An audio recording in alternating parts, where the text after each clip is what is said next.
نصلي على رسوله الكريم أما بعد فأعوذ بالله من الشيطان الرجيم بسم الله الرحمن الرحيم رب اشرح لي صدري ويسر لي أمري واحلل عقدة من لساني يفقهوا قولي رب زدني علما.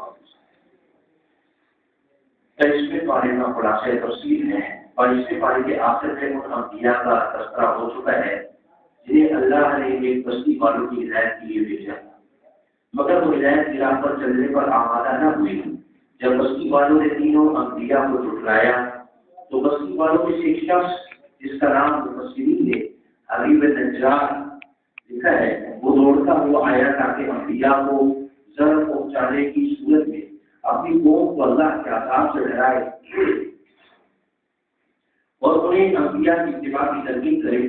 جب اس نے انہیں سمجھایا اور سب کے سامنے اپنے ایمان کا اعلان کر دیا تو وہ سب مل کر اس پر بل پڑے اور انہوں نے اسے شہید کر دیا. شہادت کے بعد اسے جنت میں داخل ہونے کا شرط ملا. جب اس نے اپنی آنکھوں سے اللہ کی نعمتوں کا مشاہدہ کر لیا جو اللہ نے اہل ایمان کی ہدایت کی ہے تو بے ساختہ اس کی زبان سے نکلا، ایک کاش میری قوم جان لیتی جو میرے رب نے میری مغفرت کر دی اور مجھے اہل کرامت اور سعادت میں سے ٹھہرایا. حضرت ابن عباس رضی اللہ تعالیٰ عنہ فرماتے ہیں کہ وہ مومن شخص زندگی میں بھی اپنی قوم کا خیرخواہ رہا اور مرنے کے بعد بھی. اس کے بعد اللہ تعالیٰ بندوں پر افسوس کا اظہار فرماتے ہیں کہ ان کے پاس جو بھی رسول آتا ہے اس کا مذاق اڑاتے ہیں. مذکورہ والا حقوق کے علاوہ سورہ یاسین کے مضامین اللہ کے وجود، توحید اور قدرت کے تکمیلی دلائل جو قرآن میں بار بار مذکور ہوئے ہیں ان میں تین قسم کے دلائل ہیں. پہلا مردہ زمین جسے بارش سے زندہ کر دیا جاتا ہے، لیل و نہار اور شمس و قمر، کشتیاں اور جہاز جو سمندر میں چلتی ہیں. ان دلائل کے ضمن میں سورہ یاسین ایک ایسی حقیقت کا اعلان کرتی ہے جس سے نزول قرآن کے زمانے کے بڑے بڑے اہل علم بھی ناواقف تھے. آیت نمبر 36 میں ارشاد ہوتا ہے، اللہ پاک ہے جس نے زمین کی نباتات کی اور ان کی اور جن چیزوں کی ان کو خبر نہیں سب کے جوڑے بنائے گئے. قدیم زمانے کے انسانوں کا خیال اور تصور اور تحقیق یہ تھی کہ جوڑا جوڑا سے انسان اور حیوان ہی ہوتے ہیں، جبکہ موجودہ دور کی سائنسدانوں نے جدید تحقیق اور مغز ماری کے بعد ثابت کیا ہے کہ جوڑا جوڑا نہ صرف انسانوں بلکہ نباتات، جمادات اور تمام کائنات میں پائی جاتی ہے. یہاں تک کہ ایٹم جو کہ مادے کے اجزاء میں سے سب سے چھوٹا جز ہے وہ دو مختلف اجزاء یعنی الیکٹران اور پروٹون سے مرکب ہوتا ہے. یہ دونوں جز نر اور مادہ کے مشابہ ہیں. سورہ یاسین کے علاوہ سورہ ذاریات میں بھی اس علمی اور سائنسی تحقیق کی صدیوں پہلے نشاندہی کر دی گئی. وہاں فرمایا گیا اور ہر چیز کو ہم نے جوڑا جوڑا بنایا ہے تاکہ تم نصیب حاصل کرو. نوجوان پریشان رہتے، پریشانی ختم ہو گئی تھکے بھی جاتے ہیں. اس کے بعد سورہ یاسین کی آمد کی اور لانتیاں اور سور ہو کے جانے کا تذکرہ کرتی ہے. جس وقت پہلی بار سور ہوگا جائے گا لوگ اپنے معاملات کی ادائیگی اور خرید و فروخت میں مشغول ہوں گے. سورہ اسرافیل کی آواز سن کر قوم کو گھبراہٹ کی کیفیت ظاہر ہو جائے گی. اسے نقطۂ فضا بھی کہا جاتا ہے. دوسری بات کے سور سے حی و قیوم کے سوا سب کو موت آ جائے گی، یعنی اللہ تعالیٰ کے سوا سب کو موت آ جائے گی اور کوئی روح زندہ نہیں رہے گا.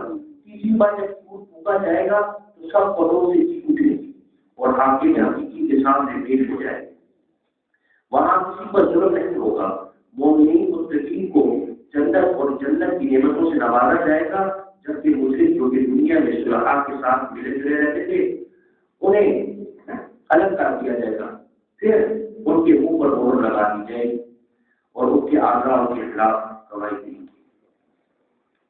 اللہ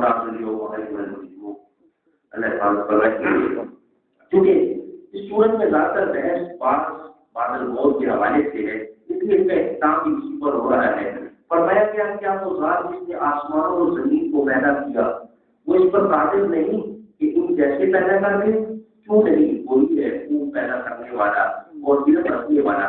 اس کی شان یہ ہے کہ جب وہ کسی چیز کا ارادہ کرتا ہے تو اسے فرمان دیتا ہے کہ ہو جا تو وہ ہو جاتی ہے. سورہ صافات مکی ہے اور اس میں 5 رکوع ہے. سورج عبادت اور تسبیح و تحمید میں مصروف رہتے ہیں۔ اس کے بعد جنات کے بارے میں بتایا گیا ہے کہ جب وہ چوری چھپے ملائے اعلیٰ کی خبریں سننے کی کوشش کرتی ہیں تو شہاب ثاقب اس کا تعاقب کرتے ہیں اور انہیں مار لگاتے ہیں۔ سورہ صافات باس اور حساب جزا کے مسئلے سے بحث کرتی ہے، بتاتی ہے کہ باس بعد الموت کے بارے میں مشرکین کا موقف بڑا عجیب ہے۔ وہ اس عقیدے کا مذاق اڑاتی ہیں اور یہ بات ان کی سمجھ میں نہیں آتی کہ ہڈیوں کے چورا چورا ہونے اور خواب میں مل جانے کے بعد انسان دوبارہ کیسے زندہ ہو سکتا ہے۔ اللہ تعالیٰ فرماتے ہیں جو کام انہیں مشکل بلکہ ناممکن محسوس ہوتا ہے وہ اللہ کے لیے کچھ بھی مشکل نہیں۔ جب حضرت اسرافیل تیسری بار سور پھونکیں گے تو یہ سب اپنی قبروں سے نکل کھڑے ہو جائیں گے، پھر وہ بڑی حسرت اور ندامت کے ساتھ کہیں گے کہ یہ ہے اعمال کی جزا ہے جس کا مذاق اڑایا کرتے تھے، پھر انہیں دوزخ میں ڈال دیا جائے گا۔ وہاں آپس میں جھگڑیں گے اور ایک دوسرے کو اپنی بھگائی کا مورد الزام ٹھہرائیں گے، کی وجہ سے گمراہ ہو گئے۔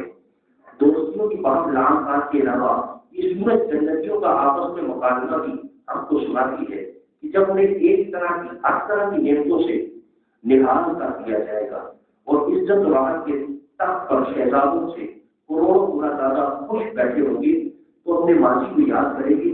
ان میں سے ایک کہے گا کہ میرا ایک ہم نشین ہوا کرتا جو اسے کہا کرتا تھا کہ بڑی عجیب بات ہے کہ تم آخرت کی زندگی پر ایمان رکھتے ہو، بڑا یہ کیسے ممکن ہے کہ جب ہم مر کر مٹی اور ہڈیاں ہو جائے تو ہمیں دوبارہ زندہ کر دیا جائے، ہم سے زندگی بھر کے اعمال کا احسان دیا جائے اور پھر کسی کو جزا اور کسی کو سزا دی جائے۔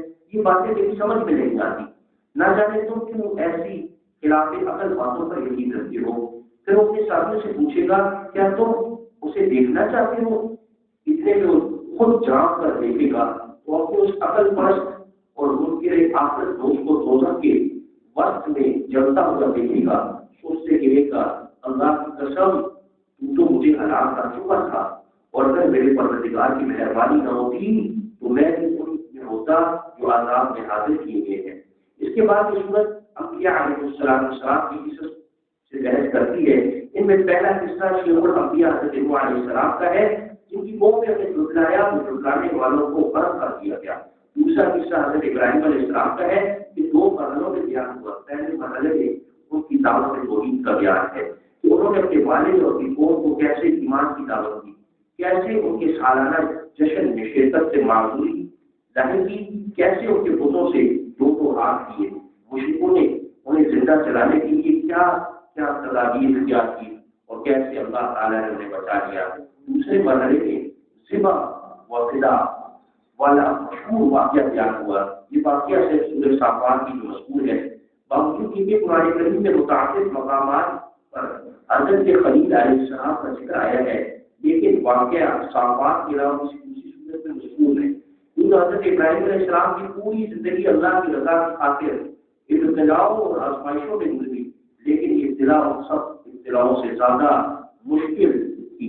آپ کو قوم کے بیٹے کو ذبح کرنے کا حکم دیا گیا، آپ تسلیم اور رضا کا بہتر بن کر فوراً تیار ہو گئے۔ بیٹے کو خواب سنایا تو وہ بھی بہتر تسلیم تھا۔ آپ بیٹے کو پیشانی کے بل بچھا کر ذبح کرنے لگے، فوراً اللہ کی طرف سے وحی آئی، اے ابراہیم تو نے اپنا خواب سچ کر دکھایا، بے شک یہ بہت سخت اور کٹھن آزمائش تھی۔ اب لڑکے کو چھوڑ اور تمہارے پاس یہ بیٹا کھڑا ہے، اس کو بیٹے کے بدلے میں ذبح کر دو، ہم نیکوکاروں کو اسی طرح نوازتے ہیں۔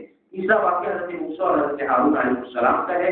چوتھا قصہ حضرت الیاس علیہ السلام کا ہے، جنہوں نے شام میں ایک ایسی قوم کی طرف نبی بنا کر بھیجا گیا تھا جو بعل نامی بت کی عبادت کرتی تھی۔ اس بت کے نام پر بعل مکہ نامی ایک شہر آباد تھا جس کے آثار آج کی دمشق کے مغرب میں ملتے ہیں۔ پانچواں قصہ حضرت خلیل علیہ السلام کے بھتیجے حضرت لوط علیہ السلام کا ہے، جنہیں اردن کے اطراف میں سدوم والوں کو اللہ کا پیغام پہنچانے کے لیے بھیجا گیا تھا، مگر وہ بدترین قسم کے شہوت پرستی اور کفر میں مبتلا ہو کر اندھے بہرے ہو چکے تھے۔ پیغام ہدایت سننے کے لیے آمادہ نہ ہوئے اور بلا آخر قدرتناک عذاب کی لپیٹ میں آ کر گئے۔ چھٹا قصہ حضرت یونس علیہ السلام کا ہے، جنہیں مچھلی کے پیٹ میں کچھ عرصہ رہنا پڑا، جن کی قوم کو عذاب کے آثار دیکھ کر توبہ کا شرف حاصل ہوا۔ انبیاء کے قصص کے اختتام پر ارشاد ہوتا ہے، اور اپنے پیغام پہنچانے والے بندوں سے ہمارا وعدہ ہو چکا ہے کہ وہی غالب اور منصور ہے اور ہمارا لشکر غالب آ کر رہے گا۔ سورج کے اختتام میں آپ کو معاہدین سے اعراض کرنے کا حکم ہے اور اللہ کی حمد و تسبیح کا بیان ہے۔ سورہ صاد میں مکی سورت ہے، اس میں 5 رکوع ہے۔ سورت کی ابتدا میں اللہ تعالیٰ نے قرآن حکیم کی قسم کھائی ہے۔ یہ قسم یا تو قرآن کے معجزہ ہونے پر ہے یا رسول اللہ صلی اللہ علیہ وسلم کی صداقت پر۔ اس سورت کے اہم مضامین: پہلا، اللہ کی وحدانیت اور اس کی عظمت کی تکمیلی آثار کا ذکر کرتے ہوئے بتایا گیا ہے کہ مشرکین تکبر، حماقت اور جہالت میں مبتلا ہے۔ انہیں اس بات پر تعجب ہوتا ہے، انہیں سمجھانے اور ڈرانے کے لیے انہی میں سے ایک انسان نبی بن کر آئے ہیں، اور یہ کہ ہم نے تو مختلف لوگوں کے لیے مختلف خدا تجویز کر رکھے تھے، جب اس نبی کا خیال ہے کہ تمام انسانوں اور موت و حیات اور پورے نظام کے لیے ایک اللہ ہی کافی ہے۔ دوسرا، کفار قریش کی احمقانہ اور جاہلانہ سوچ بتانے کے بعد پورے سوال انہوں نے سابقہ کے متکبرین اور مشرکین کا انجام بتاتی ہے جو تقسیم اور سرکشی کی وجہ سے عذاب الہی کے مستحق ٹھہرے۔ تیسرا، گزشتہ قوموں کے متکبرین اور مقربین کا انجام بتاتے ہوئے حضور اکرم صلی اللہ علیہ وسلم کو ایک طرف صبر کرنے کی ترغیب ہے، دوسری طرف حضرت داؤد علیہ السلام کو یاد کرنے کا حکم ہے، جنہیں اللہ تعالیٰ نے ظاہری اور باطنی، دینی اور دنیاوی قوت سے نوازا تھا۔ وہ ایک دن روزہ رکھتے اور ایک دن افطار کرتے تھے، نصف شب سوتے اور نصف شب عبادت کرتے تھے، وسیع سلطنت کے بادشاہ بھی تھے اور جلیل القدر نبی بھی تھے۔ انہیں ذکر کرنے والا دل، شکر کرنے والی زبان اور سحر تعلیم کر دینے والی آواز عطا ہوئی تھی۔ وہ جب ضرور کی تلاوت کرتے تھے تو فرشتے انتظار میں رک جاتے تھے۔ جب ہفتے باری تعالیٰ میں رب اللسان ہوتے تھے تو پہاڑ کی مضبوط حمد ہو جاتے تھے۔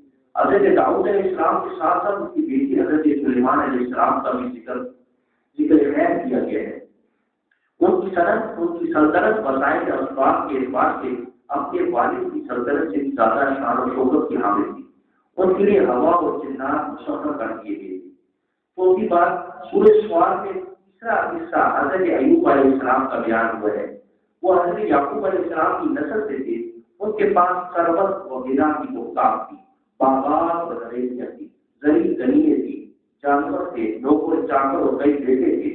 اللہ کی طرف سے آزمائش آئی، وہ سب کچھ جاتا رہا، اولاد ہلاک ہو گئی، مال مویشی مر گئے، باغات اجڑ گئے، حویلیاں زمین بوس ہو گئی، عزیز و اقارب نے تہمت بدل دیے، ثروت و غنا کی جگہ فقر و فاقہ نے ڈیرے ڈال دیے، خود تکلیف سے بیماری میں مبتلا ہو گئے۔ بعض تفاصیر میں ہے کہ یہ ابتلا 18 سال تک تھا، مگر حضرت ایوب علیہ السلام نے اپنی روش نہ بدلی اور صبر و شکر کا دعوت ہاتھ سے نہ چھوڑا۔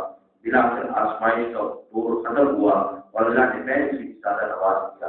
حضرت ایوب علیہ السلام کے علاوہ سورہ صاد میں حضرت ابراہیم، حضرت اسحاق، حضرت یعقوب، حضرت اسماعیل، حضرت یسع اور حضرت ذوالفقار علیہ السلام کا اجمالی ذکر اور اللہ تعالیٰ کی طرف سے ان سب کی تعریف بیان کی گئی ہے۔ آخر میں حضرت آدم علیہ السلام کا قصہ ابلیس کے ساتھ مقدر تفصیل سے مشہور ہے۔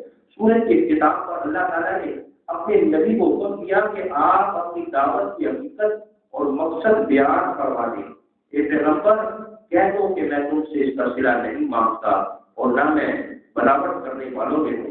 یہ قرآن تو اہل عالم کے لیے نصیحت ہے اور تم کو اس کا حال ایک وقت کے بعد معلوم ہو جائے گا۔ سورۃ الزمر مکی سورت ہے اور اس میں 75 آیات اور 8۔ اس سورت کا اصل موضوع اور محور عقیدہ توحید ہے، کیونکہ اللہ کی وحدانیت کا اعتقاد اصل ایمان ہے۔ اس سورت کی ابتدا خاتم الانبیاء صلی اللہ علیہ وسلم کے عظیم معجزہ قرآن کریم کے تذکرے سے ہوتی ہے۔ بتایا گیا کہ یہ کتاب اس اللہ کی طرف سے نازل ہوئی ہے جو غالب اور حکمت والا ہے۔ پھر رسول اکرم صلی اللہ علیہ وسلم کے واسطے سے وہ تمام مسلمانوں کو حکم دیا گیا ہے کہ عبادت کو اللہ کے لیے خالص رکھیں، اس میں ریاض وغیرہ کی ملاوٹ ہرگز نہ ہو۔ اگلی آیات میں انداز بدل کر رب العالمین کی وحدانیت پر تقویمی دلائل اور براہین قائم کیے گئے ہیں اور شرک کی پرزور ترغیب کی گئی ہے۔ یہاں ایک قابل غور نقطہ یہ ہے کہ شرک میں مادر کے انسان کی تخلیق کا ذکر کرتے ہوئے فرمایا گیا کہ اللہ تمہیں ماں کے پیٹ میں 3 تاریکیوں میں پیدا کرواتا ہے. یہ قرآن کا اعجاز علمی ہے.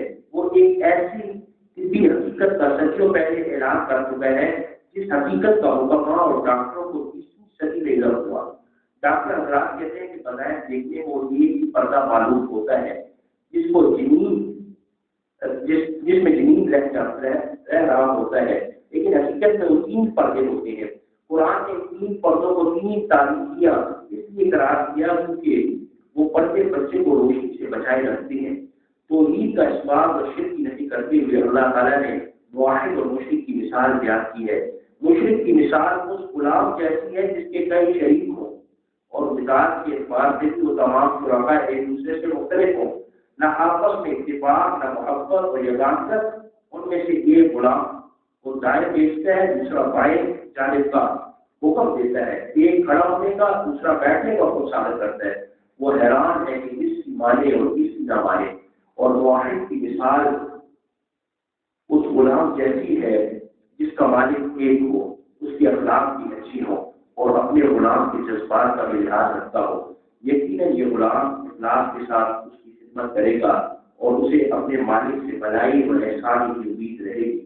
پھر جب مالک رب العالمین ہو اور بندہ اسی کا ہو کر رہ جائے تو اس کے قلبی شعور پر یقیناً بادشاہی قربان کی جا سکتی ہے.